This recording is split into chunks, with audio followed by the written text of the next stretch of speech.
comportamento ou da forma com que cada um chega a essa tribuna para se pronunciar. As leis que estão aqui regendo esta casa são várias, não são específicas. E, para que eu não seja taxado de autoritário ou ditador, como também até já fui aqui citado, comparado com o ditador da Venezuela, de que eu acho que as pessoas não têm realmente o conhecimento do que seja um ditador, porque se soubesse o que é um ditador, iria viver lá para aprender, ou iria sobre o que é que acontece num país onde existe uma ditadura. Então, colegas vereadores, eu não posso aqui, e nem vou citar nome de comportamento, de discurso de A ou de B. Eu tenho, sim, o compromisso de buscar com vocês, de que estejamos aqui tratando de assuntos da sociedade. Afinal de contas, o município tem muitos e muitos problemas a serem resolvidos. O município passa por dificuldades. E não é esses nossos discursos aqui que irá melhorar a solução, que irá solucionar os problemas. No entanto, eu vou fazer aqui um comentário a respeito de falas de A ou de B.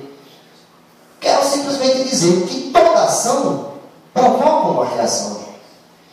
Então aqui não tem ninguém santo, não tem vítima do lado, nem acusador de outro. O que tem aqui sim são pessoas que provocam e que têm o retorno da provocação, e cada um na sua medida da sua provocação, e cada um paga pelo preço da sua escolha da sua provocação.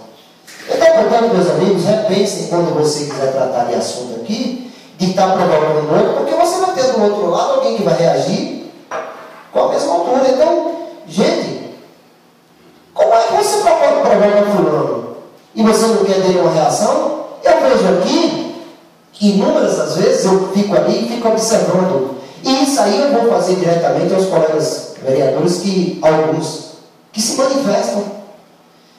Inúmeras as vezes, quando os vereadores estão na tribuna, aqui são manifestados vereadores com ironias, com sorrisos, com discursos altos que até atrapalham a fala dos colegas. Então, portanto, meus amigos, não cobre dos outros o que você não dá. Não cobre respeito de alguém que você não dá.